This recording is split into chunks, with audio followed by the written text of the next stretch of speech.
Seeing firsthand the difficulties with restoring communications in the Virgin Islands, FCC Chair Ajit Pai with the FCC Hurricane Recovery Task Force and FEMA representatives met with VIYA executives on Saturday, March 10, 2018, to understand the challenges the largest telecommunications network has in reestablishing full service to residents.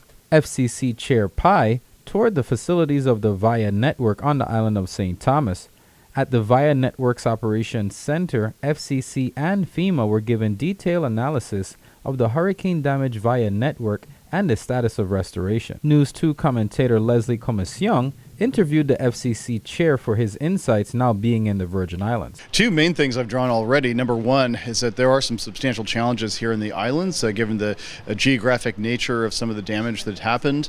And I think the second thing I've drawn is that the people of the Virgin Islands are incredibly resilient. I've visited now a 911 call center, talked to a number of communications providers, met with some members of the Public Service Commission, and what comes out to me is the fact that everyone wants to come together to improve the situation. Very happy to hear that the FCC has a plan, the USVI Connect plan, $204 million to help with the rebuilding of our communication systems broadband. How was that amount determined, and who are the players that gets to decide how that money will be spent in the territory? We determined that amount based on how much we had available for the U.S. Virgin Islands and trying to create a more resources for companies in the Virgin Islands to use.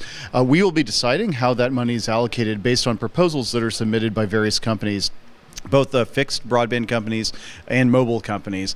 We want to make sure we have a short-term infusion of money to make sure that these networks are up and running as quickly as possible, but we recognize that it's also a long-term proposition, and so we are allocating approximately $191 million specifically for the Virgin Islands over the next decade for fixed broadband and over the next 3 years for mobile broadband. We want to make sure the networks aren't just where they were before, but are even better than ever, so that people can enjoy the communications services that they've increasingly come to rely on. Nearing the end of the meeting with VIYA, the FCC Hurricane Recovery Task Force met with VIYA's field crew to observe some of the on-the-ground restoration work, from removing damaged lines to the installation of new service lines.